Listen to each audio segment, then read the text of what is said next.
Hello everyone, welcome back to my YouTube channel study with Sandy. आज वर्णमाला की दूसरी क्लास में आपका स्वागत है। कल की क्लास कैसी लगी कमेंट करके ज़रूर बताना। और आज थोड़ा और अच्छे तरीके से पढ़ाएंगे और आज कोशिश करूंगा कि वर्णमाला को ख़त्म कर दूं। तो आज हम पढ़ेंगे व्यंजन के बारे में और व्यंजनों के वर्गीकरण के बारे में। सपर्शी व्यंजन कौन से होते हैं, अंतस्थ व्यंजन कौन से होते हैं, लुंठित व्यंजन कौन से होते हैं, सारे व्यंजनों के बारे में पढ़ेंगे। उसके बाद उच्चारण के आधार पर व्यंजन किस तरीके से अलग अलग हैं उनको हम पढ़ेंगे। और लास्ट में अल्पप्राण, महाप्राण, सघोष, अघोष और वर्णमाला में वर्णों का शब्दकोश, ये सारी चीज़ें आज की वीडियो में हम ख़त्म कर देंगे। तो एंड तक ज़रूर देखना, 100% यहाँ से क्वेश्चन फंसेगा और कोशिश करूँगा कि ट्रिक के माध्यम से आप इनको याद करते रहो।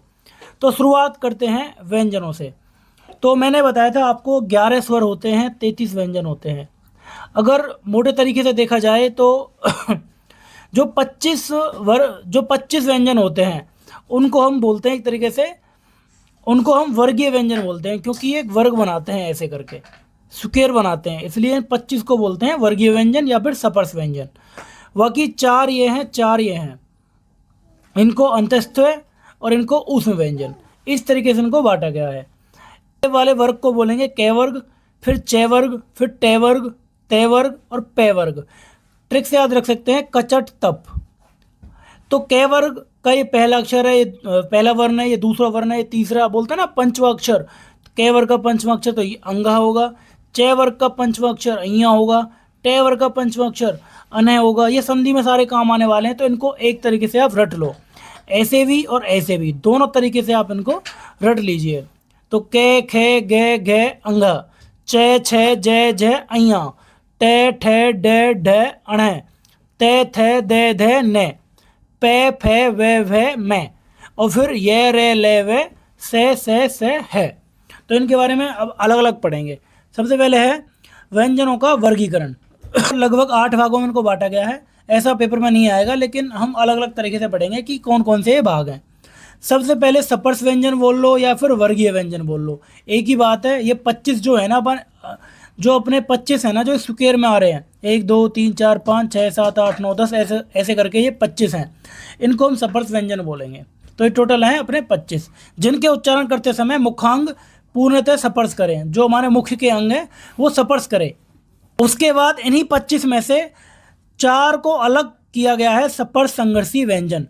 सपर्श संघर्षी व्यंजन जो कि हैं ये चे छे जय झय, 4 हैं, क्योंकि इनको बोलते टाइम आपको थोड़ा संघर्ष फील हो रहा होगा। चे छे जय झय, मुखांग द्वारा स्पर्श तो होंगे ही, हवा बाहर निकलते समय संघर्ष फील होएगा। चे छे जय, जैसे ही हवा बाहर निकल रही है थोड़ा सा कठिनाई फील हो रही होगी आपको, इसलिए इनको सपर्श संघर्षी व्यंजन बोलते हैं। ये पेपर में आ सकते हैं कि सपर्श संघर्षी व्यंजन कौन कौन से हैं।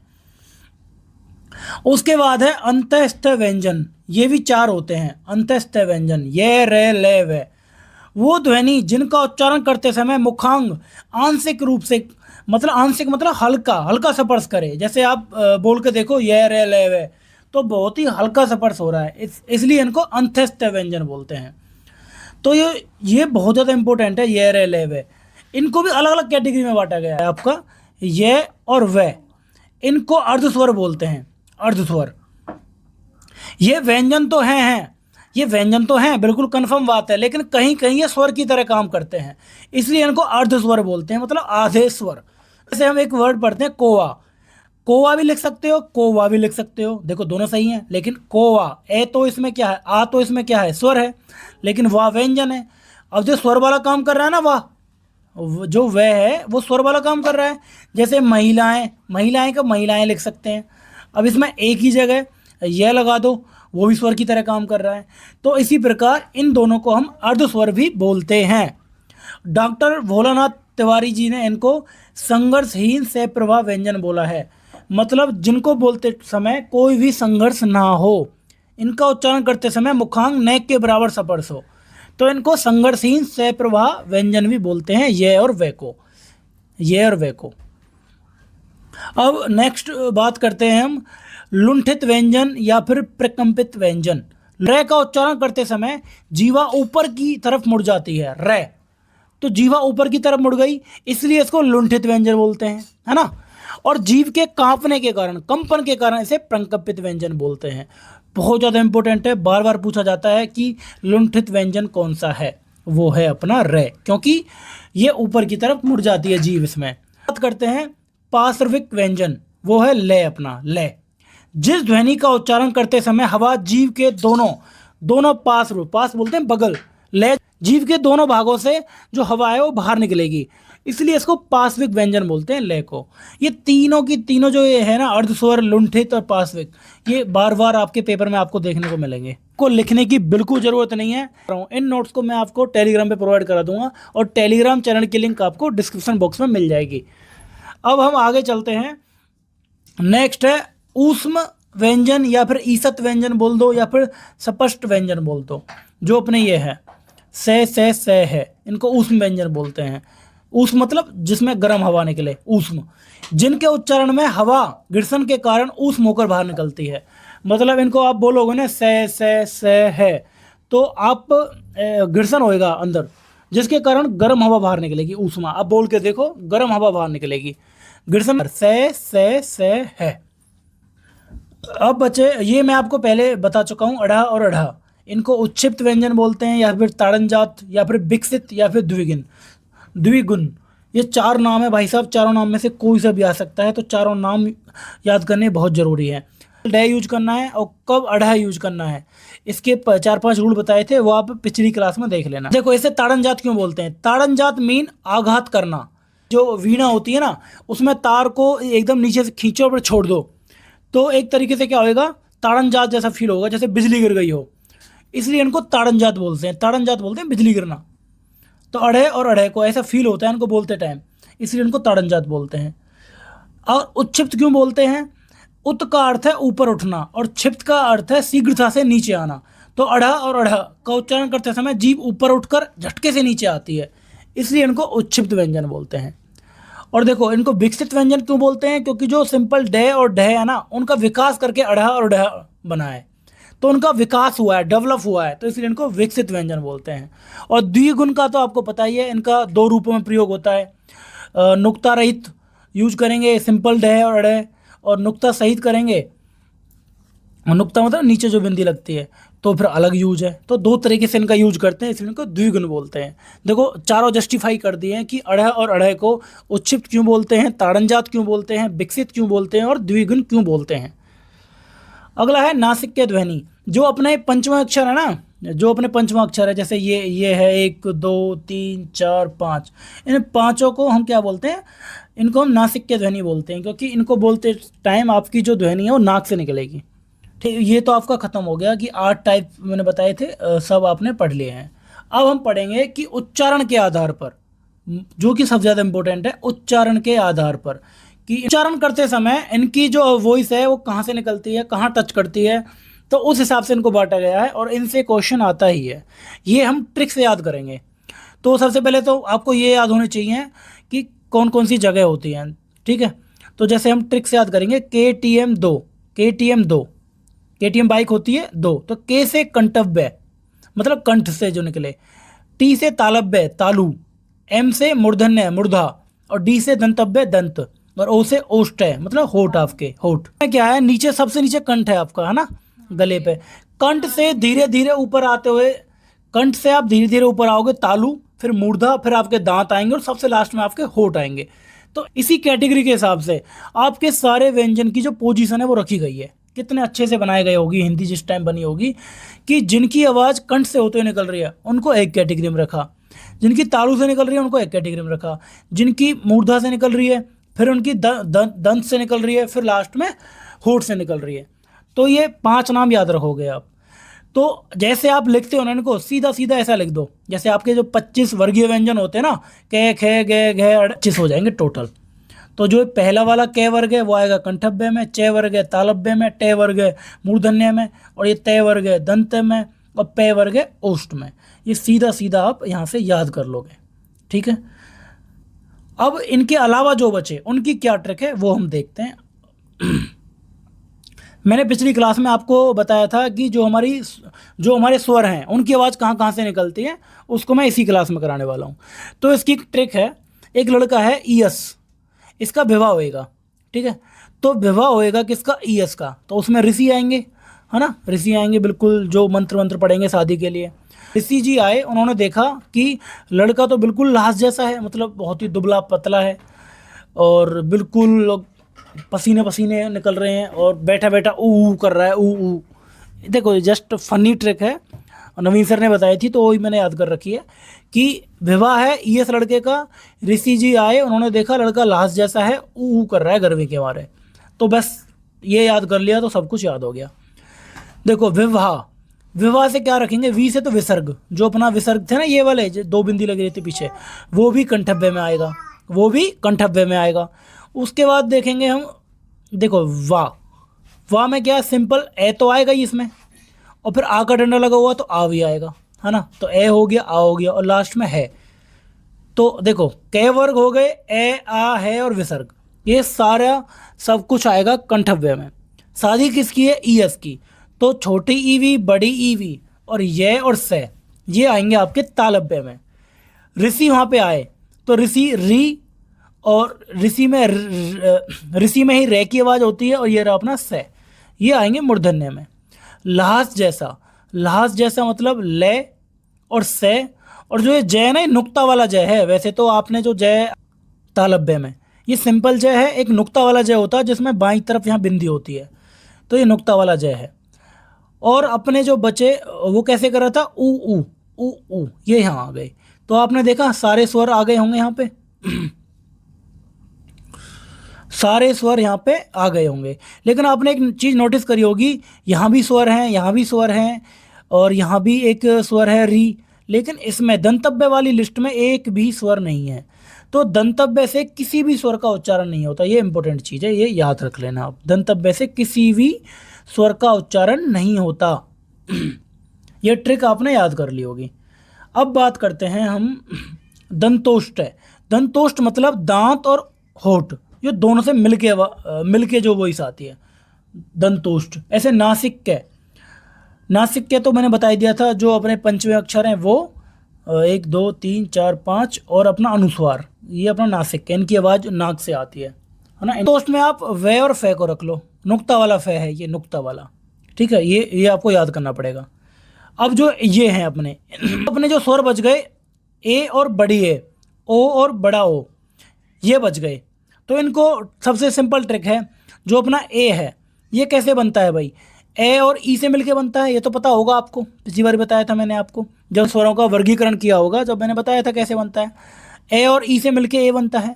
अब ए की आवाज़ आती है कंठ से, मैंने देखा अभी, ए की आवाज़ कहाँ से आती है, कंठ से। और ई की आवाज़ कहाँ से आती है, ई की आवाज़ आती है तालव्य से।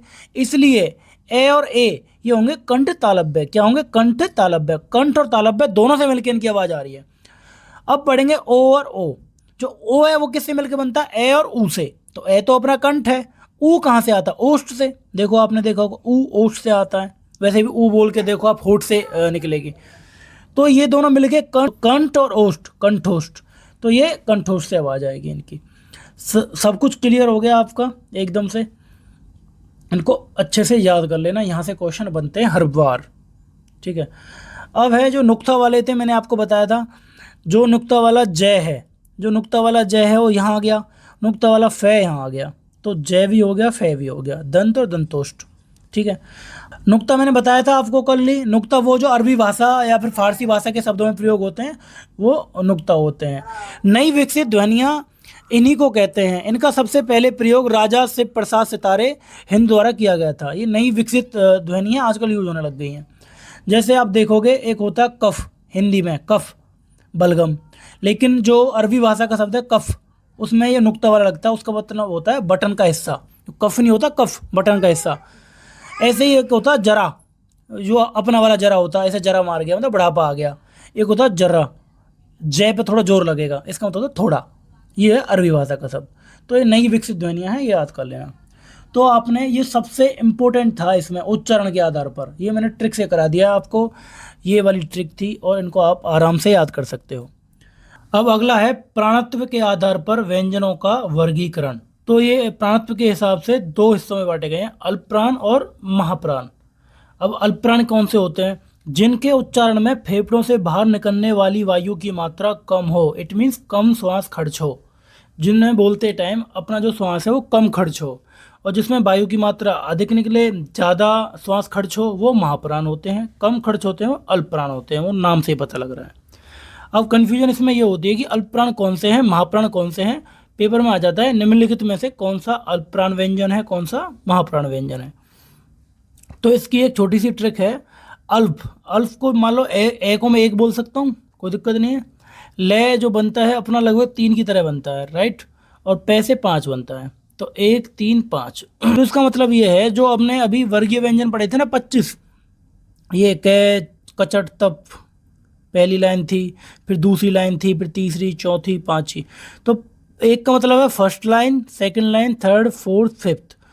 तो इसमें जो पहली लाइन में जो अपने व्यंजन आ रहे हैं, जो थर्ड लाइन में और फिफ्थ लाइन में, ये रहे अपने सारे के सारे, पहली लाइन वाले, थर्ड लाइन वाले, और जो अंतिम वाले थे, पंचवां अक्षर था जो, ये पांचों को पांचों। तो एक तो फर्स्ट वाला, थर्ड और फिफ्थ हो गए 15। उसके बाद अपने जो अंतस्थ व्यंजन थे, ये रे ले वे, ये थे ना अंतस्थ व्यंजन, ये मैंने पढ़ाए थे आपको। कितने हो गए? 15 4 19। उसके बाद सभी स्वर, 11 स्वर हो गए अपने, 15 4 19, और अपने 11 स्वर हो गए। उसके बाद जो उच्चवित व्यंजन थे ना हमारे, जो अढ़ा और अढ़ा, तो उसमें से अढ़ा एक ये हो गया, तो टोटल हो गए 31। अगर व्यंजन पूछें तो 19, स्वर पूछे तो 11, और एक उच्चवित व्यंजन 12 हो गए। तो 19 और 12 31। तो टोटल अल्पप्राण जो व्यंजन है 52 में से 31 हैं। जो बचे वो महाप्राण व्यंजन है। जैसे पहली लाइन कंप्लीट थी तो दूसरी बच गई, फिर तीसरी इसमें ले ली, फिर चौथी बच गई। उसके बाद अंतस्थ व्यंजन तो इसमें आ गए, तो उसमें व्यंजन बचे अपना ये से है, ये यहाँ आ गए। उसके बाद जो उच्चवित व्यंजन था डे वाला, वो यहाँ आ गया, और अढ़ा वाला यहाँ आ गया। तो ये हो गए टोटल 15। टोटल 46 वर्णों को बांटा गया है। अन्य वर्णों को प्राणवायु की आवश्यकता नहीं है। तो 52 में से 46 वर्णों को प्राणवायु की आवश्यकता होती है, बाकी अन्य वर्णों को नहीं होती। तो अल्प प्राण महाप्राण की इससे बढ़िया ट्रिक कुछ नहीं हो सकती। सिर्फ क्वेश्चन पूछा जाएगा निम्नलिखित में से कौन सा अल्पप्राण व्यंजन है, तो आप याद कर सकते हो। अगर वो पहली लाइन में है, तीसरी में है, पांचवी में है, या फिर अंतस्थ व्यंजन है, या फिर स्वर है तो ऑटोमेटिक, अगर वो स्वर है तो अल्पप्राण स्वर होगा, व्यंजन नहीं। मतलब ये व्यंजन, अल्पप्राण एक वर्ड है जिसमें कम श्वास खर्च हो बोलते टाइम। अब अल्पप्राण व्यंजन भी होते हैं, अल्पप्राण स्वर भी होते हैं, तो ये अल्पप्राण स्वर हो गए। मतलब ये सारे स्वर बहुत स्पीड में बोलते हैं ना, तो उसमें तो कम श्वास खर्च होगी ही, तो अपने स्वर भी अल्पप्राण है। तो टोटल 31 अल्पप्राण है। व्यंजन नहीं बोलेंगे इनको क्योंकि इसमें स्वर भी तो हैं, तो ये अल्पप्राण है। इसमें 11 स्वर अल्पप्राण स्वर हैं और 19 व्यंजन अल्प। पढ़ेंगे हम स्वर तंत्रियों के आधार पर, घोषत्व, नाद, गूंज, झकार, कंपन के आधार पर। जो अपनी स्वर तंत्री हैं उनके हिसाब से बांटना है इनको, मतलब उनको बोलते टाइम कंपन, गूंज जो होता है, जो होती है उसके हिसाब से। तो ये दो तरीके के होते हैं, एक घोष, इसको सघोष भी बोलते हैं, एक अघोष। स्वर तंत्रियों के पास आने पर उनमें कंपन होता है, बीच से हवा निकलती है, तो वो तो हो गए सघोष। और जब कंपन नहीं होती, हवा नहीं निकलती, केवल सांस का प्रयोग होता है, वो हो गए अघोष। ठीक है, तो इसकी ट्रिक थोड़ी सी अलग है। देखो इसको हम पढ़ेंगे घोष। घोष सघोष एक ही बात है, बिल्कुल सही बात है। घोष, देखो ये याद सिर्फ इस तरीके से करी जाएगी। घोष में जो ये घ है ये 3 की तरह है, 3। उसके बाद अब जो अपना घोष में से बचा, ये 4 लिखा हुआ है, और पै से 5 ही बन जाता है, तो 3 4 5। देखो ऐसे तो अघोष में फिट बैठेगी ये ट्रिक, लेकिन आपको सिर्फ घोष को माइंड में रखना है, बाकी जो बचा वो फिर अघोष हो गया। तो घोष में कौन कौन से हो गए? Third line, fourth line, fifth line, third line, fourth line और फिफ्थ लाइन। उसके बाद अपना जो अंतस्थ व्यंजन इसमें भी थे अल्पप्राण में, और अंतस्थ व्यंजन इसमें भी हैं, ये रे ले वे। और जो अपने ऊष्मीय व्यंजन थे ना, से है, इनमें से है वाला इसमें आएगा। ये सबसे इम्पोर्टेंट हो जाता है, सबसे ज़्यादा इम्पोर्टेंट हो जाता है कि है कौन सा है, सघोष है या फिर अघोष है, तो सघोष है। बाकी सभी स्वर भी इसी में आएंगे, पहले भी पहली वाले में आए थे। तो ये टोटल ये भी 31 है और वो भी 31 थे। और बाकी जो बचे, फर्स्ट लाइन बची, सेकंड लाइन बची, और जो उसमें व्यंजन थे ना हमारे, से है तो इसमें आ गया, बाकी 3 इसमें आ गए, से, तीनों से वाले हैं। ये हो गए टोटल 13। तो ये बहुत ही सिंपल ट्रिक है। सघोष, अघोष, अल्पप्राण, महाप्राण, इनको एक साथ याद रखना। सबसे पहले अल्पप्राण की ट्रिक याद रखना, अल्पप्राण से महाप्राण याद हो जाएगा। और फिर अल्पप्राण करते हैं हम संयुक्त व्यंजन, ये तो मैं करा चुका हूँ, 4 होते हैं अपने, क्षय, त्रय, ग और श्रय। ये क्योंकि 2 व्यंजनों से मिलके बनते हैं, जैसे क्षय बनता है क और स से, और त्रय बनता है तय और रे से, और ये जिया होता है, वैसे ग नहीं होता, जिया, जय और अइया से, ये स और रे से। ठीक है, ऐसे ही संयुक्त स्वर कौन से हैं, जो 2 स्वरों से मिलके बने हैं। मैंने बताया था ए जो बनता है ए और ई से मिलके बनता है, जब भी इसकी जो आवाज़ है वो देखो ए की निकलती है कंठ से, ई की निकलती है, ये बताया था ना यहाँ पे, वो ए और ई से बनता है, और ए की निकलती है कंठ से, ई की निकलती है तालु से, तो दोनों को मिलकर बन गया कंठ तालव्य, ये भी बताया था मैंने। तो ये संयुक्त स्वर हो गए। और ये ए बनेगा वो ए और ए से मिलके बनेगा, ओ बनेगा ए और ऊ से, और बड़ा ओ बनेगा ए और छोटे ओ से। तो 4 ही अपने संयुक्त स्वर हैं और 4 ही अपने संयुक्त व्यंजन हैं। अब यहाँ से क्वेश्चन बनने लग गया है, और देखो यूपीएससी के वीडियो देख रहा था मैं यूट्यूब पे, तो उसमें यहाँ से बड़े क्वेश्चन पूछ रहे हैं बार बार। उसमें इंटरव्यू में पूछ लेते हैं उनको कि जो अपना जो डिक्शनरी होती है ना, जैसे उसमें अपने इंग्लिश अल्फ़ाबेट होते हैं ABCD, तो उसमें सबको पता है ए पहले आता है, बी बाद में आता है। तो अपने जो शब्दकोश है, डिक्शनरी है हिंदी की, उसमें अगर पूछें तो इनको किस हिसाब से रखते हैं, ये पूछते हैं। ठीक है, तो अपना जो स्टार्टिंग क्रम होता है वो पहले स्वर आएंगे, उसके बाद अपने व्यंजन आएंगे। ठीक है, तो उसमें सबसे पहले जो स्वर आता है, वैसे तो आपको याद होंगे ये 11 है, लेकिन उसमें 3 भी जोड़ लेते हैं, 1 2 और ये 3, ये अनुस्वार चंद्रबिंदु वाला और ये विसर्ग, इन दोनों को एक ही मानते हैं, अनुस्वार और चंद्रबिंदु को, है ना। तो एक ये हो गया, 1 और 11 अपने थे और 1 ये हो गया, तो टोटल हो गया ये 13 इस हिसाब से। उसके बाद जो व्यंजनों का क्रम रहेगा, सबसे पहले क आता है, फिर ख ग घ, क्रम में ये लगेंगे, जैसे क ख ग घ अंगा। लेकिन ये तो आपने सब पढ़ा होगा, लेकिन ये बीच में ये 6 कैसे आ गया, यहाँ पे जिया कैसे आ गया, यहाँ पे ये त्रय कैसे आ गया। तो जो व्यंजन जिस व्यंजन की सहायता से बना है वो वहीं आएगा। जैसे आपने पढ़ा था जो 6 है, अभी आपने पढ़ा था कि जो ये अभी आपने पढ़ा था जो 6 है वो क और से मिलके बनता है। तो क से मिलके बनता है ना, तो क के पास रहेगा, स्टार्टिंग वाले के पास रहेगा। त्रय तय से मिलके बनता है तो त्रय तय के पास रहेगा। जी हाँ, जय से मिलके बनता है तो ये जय के पास रहेगा। जी हाँ, देखो ऐसी श्रय से मिलके बनता है तो ये से के पास रहेगा।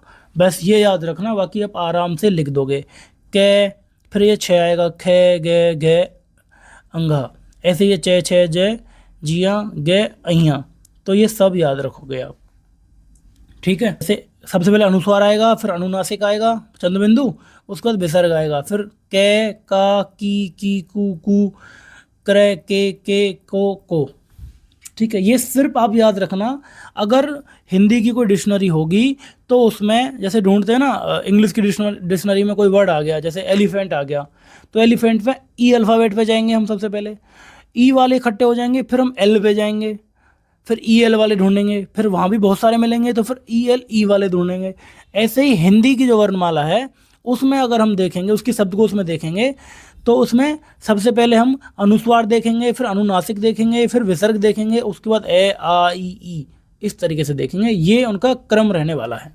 ठीक है, ये थोड़ा सा आपकी नॉलेज के लिए, वर्ण विच्छेद की वर्णों का विच्छेद कैसे करते हैं, उनको तोड़ते कैसे हैं, ये मैं पहले भी बता चुका हूँ कि जैसे क को तोड़ना है तो हर एक व्यंजन खुद में आधा होता है, उसके अंदर एक स्वर होता है। कोई भी व्यंजन बिना स्वर के नहीं बनता, कोई भी व्यंजन बिना स्वर के नहीं बनता, स्वरों की सहायता से बनते हैं। जैसे क रियल में तो आधा है हलंत लगा के, उसके साथ एक स्वर है ए। अगर मैं का बोलूं तो का में क्या है, क तो आधा है, इसमें एक स्वर है आ, इस तरीके से टूटेगा।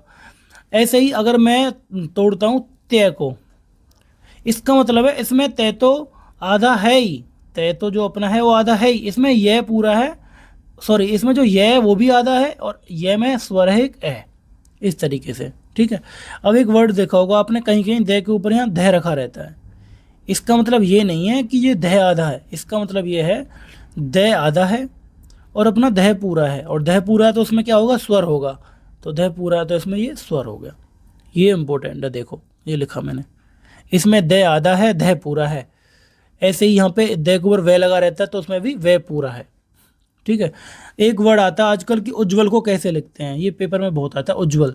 तो उज्ज्वल में दोनों जय आधी आती हैं, याद रखना, उज्ज्वल। तो ऊ आधी जय, आधी जय, फिर वह पूरा है तो इसमें स्वर होगा, तो वह आधा, इसमें स्वर ए है, इसमें स्वर ए है, फिर ले में हलंत लगा के इसमें स्वर ए है। इस तरीके से तोड़ेंगे। इसका ट्रे का मैं बता ही चुका हूँ, इसमें टे आधा है, रे पूरा है। इसका मैं आपको पहले ही बता चुका हूँ, इसमें टे आधा होता है, रे पूरा होता है। ऐसा क्यों होता है, क्योंकि जब आप टे लिखते हो ये आधा होता है, हलंत लगता है इसमें ये, और फिर रे को पूरा दिखाने के लिए रे का जो पदेन रूप है वो ऐसा लगता है, तो ये हो गया ट्रे। ठीक है। अब जैसे बस यहाँ पे आपका वर्णमाला चैप्टर कंप्लीट होता है। या तो इसके क्वेश्चन डाल दूंगा मैं कल, नहीं तो फिर कल से दूसरा चैप्टर शुरू करेंगे। और आपको कैसी लगी क्लास कमेंट करके ज़रूर बताना। मैंने पूरी कोशिश करी है कि जो जो आपके पेपर में आता है वो आपको समझा दूँ। बाकी की प्रोनाउंसिएशन भी गलत हो सकती है, इतना कंफर्म नहीं है, क्योंकि मैं हिंदी का कोई विशेषज्ञ नहीं हूँ। पेपर के लिए पढ़ रहे हैं, सिर्फ इतना याद रखो, बाकी गलत कोई चीज़ पढ़ाई नहीं है। Thank you so much for watching this video. और कमेंट करना, और आपको जो इसकी PDF चाहिए वो टेलीग्राम पे मिल जाएगी, डिस्क्रिप्शन बॉक्स में उसकी लिंक मिल जाएगी।